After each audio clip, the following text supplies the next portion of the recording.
بسم اللہ الرحمن الرحیم۔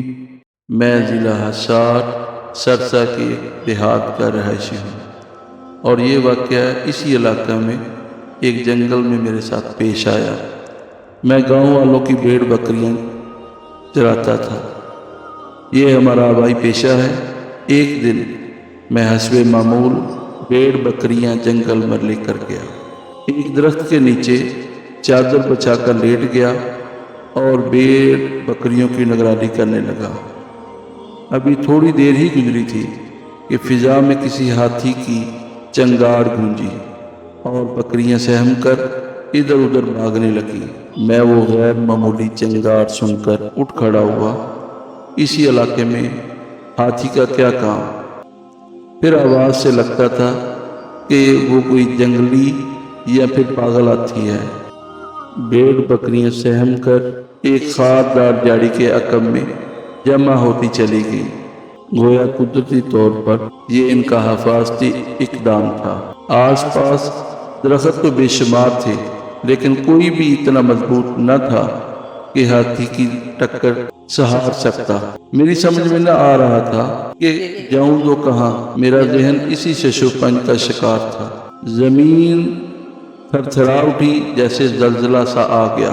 میرے رہے سہے اوسان بھی خطا ہو گئے اور میں ایک انجانی سمت میں بھاگ کھڑا ہوا۔ کچھ ہی دور گیا تھا کہ پیچھے سے ہاتھی کے وزنی قدموں کی آواز کو اپنے تعاقب میں پایا۔ میں سمت بدل کر بھاگتا رہا، لیکن بھلا ایک پاگل ہاتھی کی رفتار کا مقابلہ کیوں کر کیا جا سکتا تھا؟ سیاہ عفریت موت بن کر کسی بھی لمحے میرے سر پر پہنچ کر میرا کچومبر نکال سکتا تھا، لیکن شاید قدرت کو کچھ اور ہی منظور تھا۔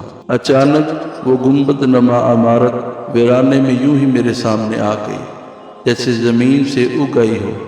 بظاہر وہ منظر یا کسی مزار نما عمارت کا گنبد تھا۔ داخلے کے لیے ایک ہی چھوٹی سی کھڑکی تھی۔ میں آندھی اور طوفان کی طرح اس اکلوتے کمرے میں جا گھسا۔ وسط میں ایک پختہ قبر تھی اور اس کے عین اوپر چھت سے ایک آہنی زنجیر لٹک رہی تھی۔ اندر بمشکل اتنی ہی جگہ تھی کہ میں ایک طرف کھڑا ہو سکتا تھا۔ قبر پر کھڑا ہونا مجھے گوارا نہ تھا۔ ہاتھی بھی چند لمحوں کی تاخیر سے میرے سر پر پہنچ گیا۔ سب شکر کا مقام تھا کہ وہ گنبد نما عمارت مضبوط پتھر کی تھی، ورنہ ہاتھی کی ایک ٹکر میں اسے زمین بوس کر ڈالتا۔ جب کھڑکی سے اندر داخل نہ ہو سکا تو ہاتھی نے اپنی سونڈ اندر داخل کی، مجھے مارنے کی کوشش کرنے لگا۔ اب تو مجھے یقین ہو گیا کہ وہ پاگل ہاتھی میری جان لے کر ہی چھوڑے گا۔ ایک آدھ بار سونڈ کسی ظالم چابک کی طرح میرے وجود سے ٹکرائی اور میں اندر تک ہل گیا۔ اگر ایک بار مزید وہ اسی طرح مجھے لگتی تو قریب تھا کہ میں غش کھا کر گر پڑتا۔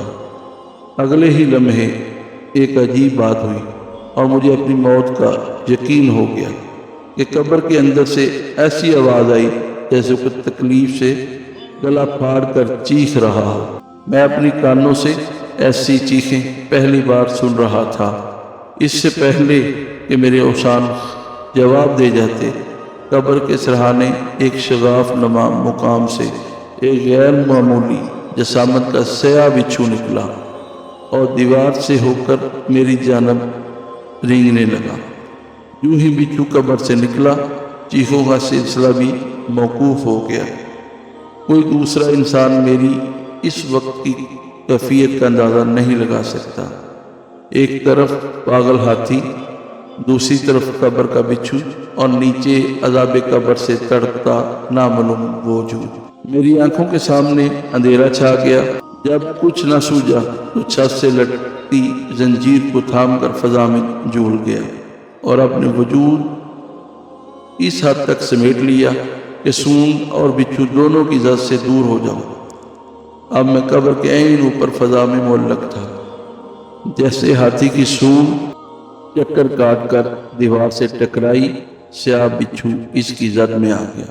معلوم نہیں بچھو کا کیا بنا، لیکن اگلے ہی لمحے ہاتھی بے دم ہو کر زمین پر آ گرا۔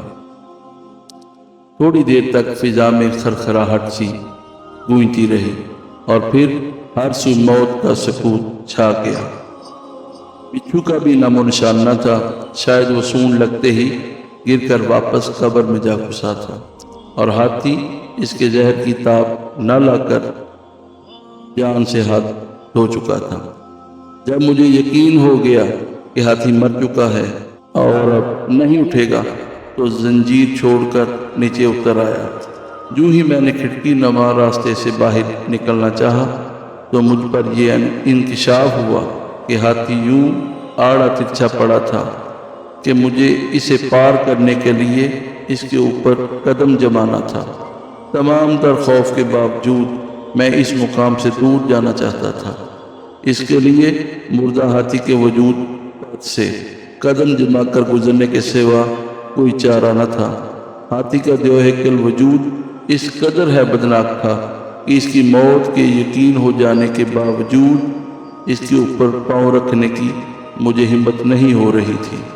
چاروں ناچار میں نے ہمت کر کے اس پر پاؤں رکھا اور آگے جانے کے لیے دباؤ ڈالا ہی تھا کہ میرا پاؤں اس کے وجود میں یوں اتر گیا جیسے گوشت پوش کے بجائے ہاتھی کا وجود موم سے بنا ہو۔